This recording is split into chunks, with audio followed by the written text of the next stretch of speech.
बिस्मिल्लाहिर्रहमानिर्रहीम। Dear fellows, आज हम CRPC के दो अहम सेक्शन पर डिस्कशन करने जा रहे हैं।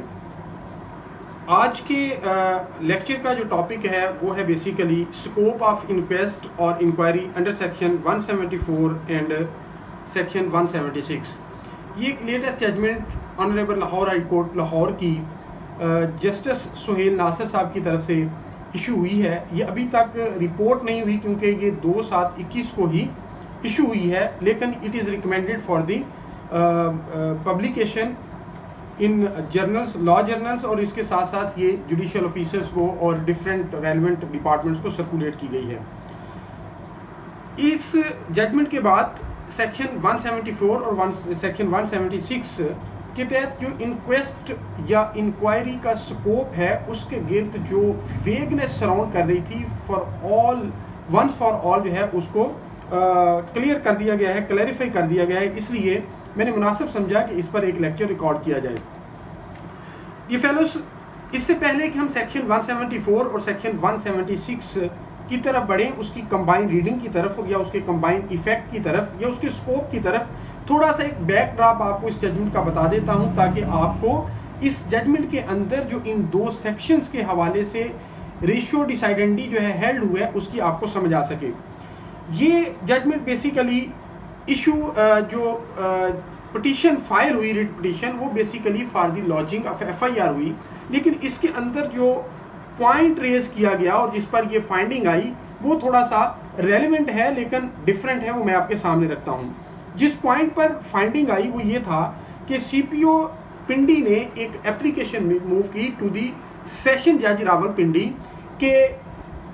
फलां शख्स जो कि एक FIR 302 की FIR के अंदर रिक्वायर्ड थे, वो इस्लामाबाद की तरफ आ रहे, पुलिस की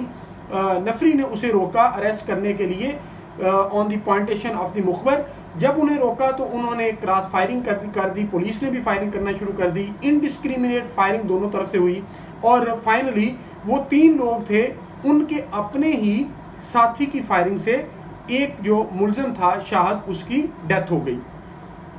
अब रिक्वेस्ट ये आई CPO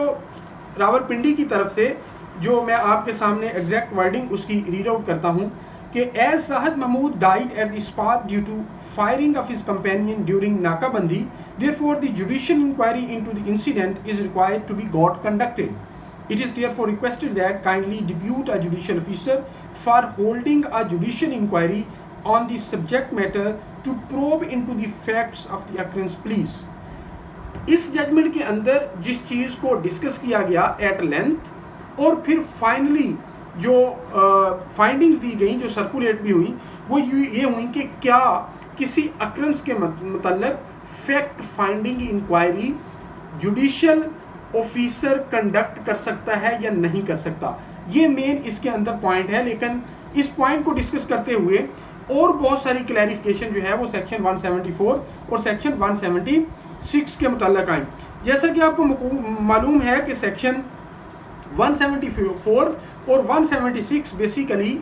इस चीज़ के मुताल्लिक हमें बताता है कि अगर कोई अननेचुरल डेथ हुई है, किसी ने सुसाइड कमिट कर ली है, या एक शख्स ने दूसरे का कत्ल कर दिया है, या किसी एनिमल ने एक शख्स को मार दिया है, या किसी मशीनरी से किसी की डेथ हो गई है, या एक्सीडेंट से डेथ हो गई है, या ऐसे सर्कमस्टांसेस एग्जिस्ट कर रहे हैं कि जो रीजनेबल सस्पिशन रेज कर रहे हैं कि इस शख्स की जो डेथ है वो अननेचुरल हुई है। इसी तरह जब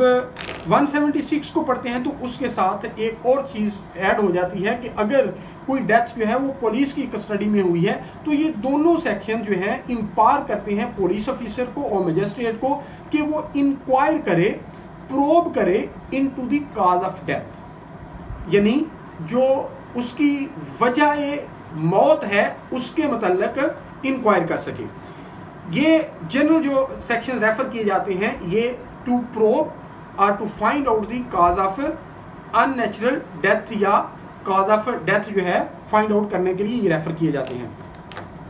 अब इस जजमेंट में आखिरी सवाल का जवाब देने से पहले क्या fact finding inquiry regarding the occurrence जो है वो कंडक्ट हो सकती है या नहीं हो सकती, जस्टिस सुहेल नासिर साहब ने जो इसके अंदर कंबाइन इफेक्ट इन दोनों सेक्शंस का बड़े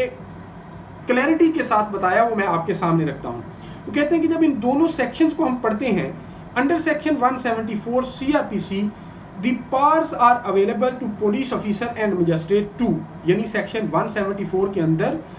काज ऑफ डेथ को प्रोब करने के लिए, इंक्वायर करने के लिए पुलिस ऑफिसर के पास भी पावर है और मजिस्ट्रेट के पास भी पावर है। Under section 176 CRPC the powers are exclusively available to a magistrate, यानी if the death is in police custody तो फिर सिर्फ और सिर्फ मजिस्ट्रेट के पास पावर है उसको प्रोब करने के हवाले से। Number 3, in case of inquest by police officer he shall make the investigation whereas in case of magistrate he shall hold an inquiry, यानी अगर पुलिस ऑफिसर अंडर सेक्शन 174 उसको प्रोब कर रहा है regarding the cause of death, that will be called investigation because that is the part of investigation, collection of evidence by the police officer. लेकिन अगर magistrate कर रहा है तो उसको हम इंक्वायरी कहेंगे। Number 4, in both situation the objective is to find out the cause of death, खा पुलिस ऑफिसर कर रहा है खा मजिस्ट्रेट कर रहा है, बेसिक पर्पस एंड ऑब्जेक्ट है वजह मौत को तलाश करना। Number 5, in case under section 174 CRPC there are situation defined in classes A, B and C, जो मैंने आपके सामने रीड आउट की, जैसे सुसाइड है, किलिंग बाय अनदर है, एनिमल है, मशीनरी है, ये ऐसे सर्कमस्टांसेस रेज करते हैं suspicion regarding the cause of death of the person. Whereas in case of magistrate another additional eventuality of death in police custody is there, ये तीनों चीज़ें तो मौजूद हैं 176 के अंदर, लेकिन इसके साथ जो है वो जो डेथ है वो इन पुलिस कस्टडी है। Number 6 in both eventualities there must be existence of dead body, may it be outside और इनसाइड द ग्रेव, यानी इन दोनों में डेड बॉडी का होना जरूरी है जिससे तायुन करना है उसकी प्राइमा फेसी एग्जामिनेशन से। ये जो इंक्वेस्ट रिपोर्ट है इसके अंदर 174 के अंदर भी और 176 के अंदर भी ये बताया गया कि बेसिकली एग्जामिनेशन किस चीज़ का है, एग्जामिनेशन उसकी बॉडी का है। ये चेक किया जाएगा कि उसके जिस्म पर कौन से निशानात हैं, क्या उसको वाउंड पहुंचा है, उसको जख्म क्या लगा है, जख्म की नौयत क्या है और प्रोबेबल प्राइमा फेसी इससे जो जख्म लगा है वो कौन से वेपन का है। ये सारी चीज़ें जो है वो ऑब्जर्व की जाएंगी और फाइंडिंग की जाएगी। और ये बॉडी यानी इसको दफना दिया हो तो फिर भी ये पार मौजूद है उसकी डिसइंटरमेंट, जैसा कि मजिस्ट्रेट जो है 176 के 2 के तहत उसकी कब्र कुशाई का हुक्म दे सकता है और अगर वो बाहर है तो फिर भी ये पार मौजूद है। अब इसके अंदर जो 7 पॉइंट कंबाइन इफेक्ट बताया गया वो ये, the inquiry by a magistrate is either instead of और in addition to the investigation, यानी ये इन्वेस्टिगेशन ये भी मुमकिन है कि इन्वेस्टिगेशन भी हो रही है और इसके साथ इंक्वायरी भी हो रही है, और ये भी मुमकिन है कि सिर्फ इंक्वायरी हो जाए। और number 8, it may be under section 174 और section 176 CRPC the exercise has to be made without wastage of time as these proceedings appear to be emergent in nature, यानी ये एमरजेंसी नेचर की जो प्रोसीडिंग है और इसको एक्सपीडिशियसली, इसको स्पीडीली इनको कंडक्ट किया जाएगा। अब इस जजमेंट का जो मेन फोकस है, जो मेन थ्रस्ट है या इसके अंदर जो नब ऑफ द केस है या जिसको आप बॉटम लाइन कह सकते हैं, वो ये है कि आया कि judicial magistrate judicial inquiry regarding the occurrence conduct कर सकता है या नहीं कर सकता। दो चीज़ों को हमें मद्देनजर रखना चाहिए, एक इंक्वायरी है regarding the cause of death और एक है inquiry regarding the occurrence. Occurrence से मुराद ये है कि अक्रेंस कैसे हुई, किसने इसे मारा, कल्प्रिट कौन है, क्या वो गिल्टी है, क्या वो इनोसेंट है, जिस बंदे को अलेज किया जा रहा है। ये सारी चीज़ों को जब प्रूव किया जाएगा तो इसको हम जुडिशियल इंक्वायरी कहेंगे या फैक्ट फाइंडिंग इंक्वायरी कहेंगे। इसी का एक डिस्टिंक्शन और डिस्टिंग्विश और डिफरेंस जो है वो बयान किया गया है इस जजमेंट के अंदर, जो कि आपके सामने रखना है। इसका जवाब देते वक्त जस्टिस सुहेल नासिर साहब ने जो इंक्वेस्ट वर्ड इस दोनों सेक्शंस के अंदर यूज हुआ है कि इंक्वायरी कंडक्ट करेगा magistrate who is in power to hold inquests, उनने इंक्वेस्ट को ट्रेस आउट करने की कोशिश की है कि इसका मतलब क्या है। वो मुख्तलिफ जजमेंट्स का हवाला देते हैं जिसमें PLD 1957, वेस्ट पाकिस्तान लाहौर 662 का हवाला देते हैं। फिर Shera versus state and others 1972 PCRL ये पेज 626 का हवाला देते हैं। और फिर PLD 2002 लाहौर 78 का हवाला देते हैं। इसके अंदर तीनों जजमेंट्स के अंदर इंक्वेस्ट रिपोर्ट का एक ही मतलब बताया गया है। इनमें से एक मैं आपके सामने रीड आउट करती हूँ for the purpose of clarification. कहा the word inquest is not defined in the code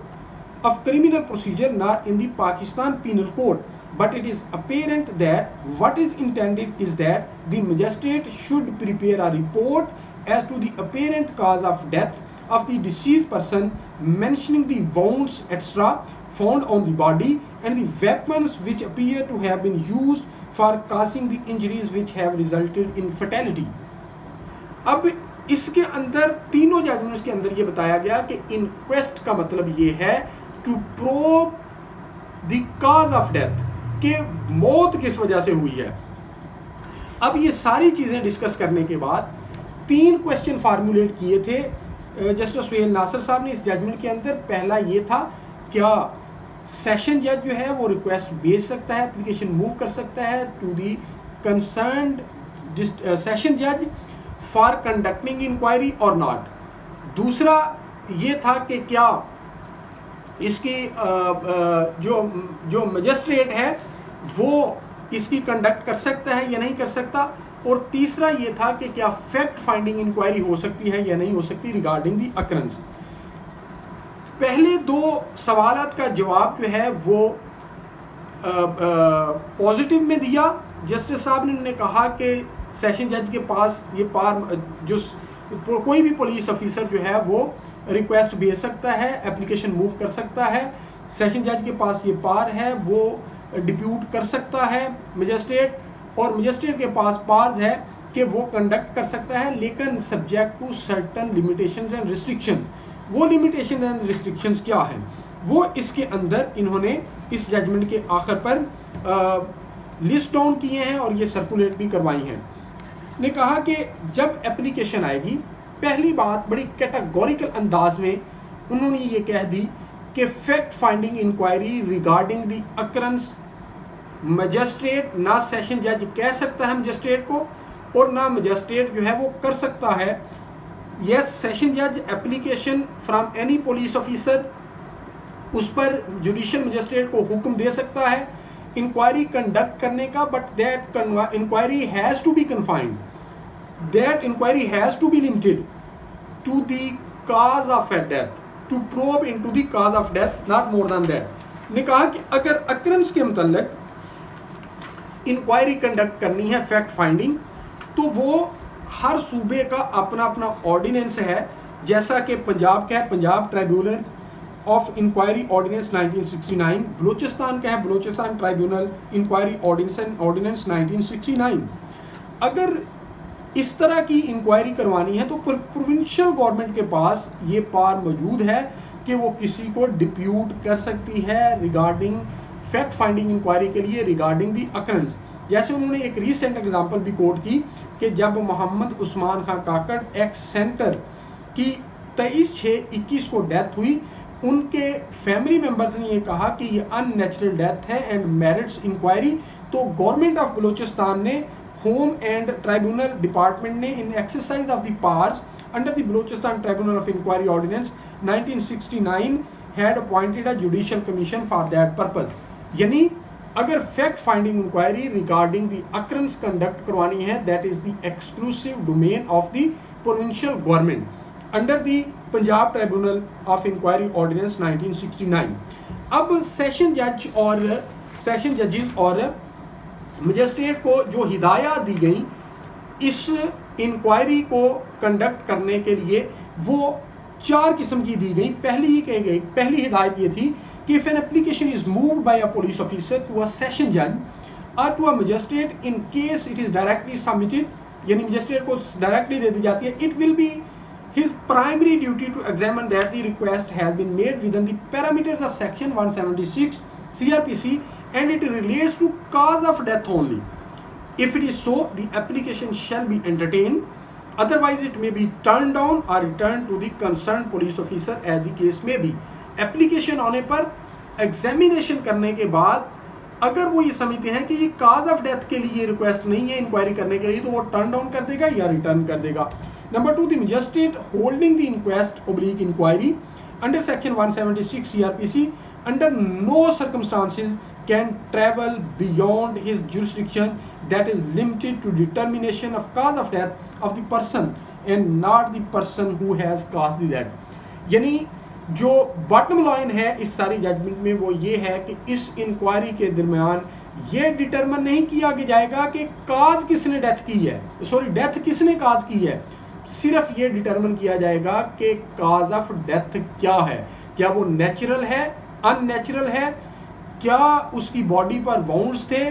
इसकी डेथ की काज क्या है, इसको जहर दिया गया है, इसको फायर मारा गया है, इसको किसी और वेपन से मारा गया है। सिर्फ इस हद तक जुडिशियल मजिस्ट्रेट जो है वो अपने आप को रखेगा।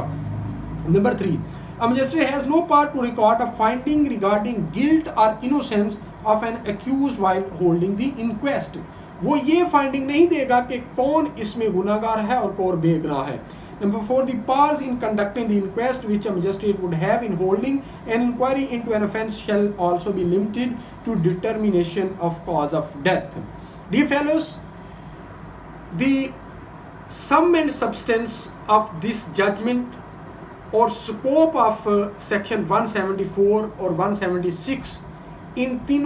दोनों सेक्शंस और जजमेंट को पढ़ने के बाद जो हमारे सामने आया वो ये आया कि इन दोनों सेक्शंस के अंडर जो इंक्वायरी कंडक्ट होगी that has to be confined, that has to be restricted, that has to be limited to the extent of determination of the cause of death, not more than this। उम्मीद करता हूँ कि अब इन दोनों section के हवाले से काफ़ी हद तक क्लैरिटी आपको आ चुकी होगी। अगर आपको आज की वीडियो पसंद आई हो तो बाबुल इल्म लॉ अकेडमी यूट्यूब चैनल को सब्सक्राइब ज़रूर कीजिएगा और हमारी इस वीडियो को लाइक ज़रूर कीजिएगा। अल्लाह ताला आपका हामी नासिर हो। बहुत शुक्रिया।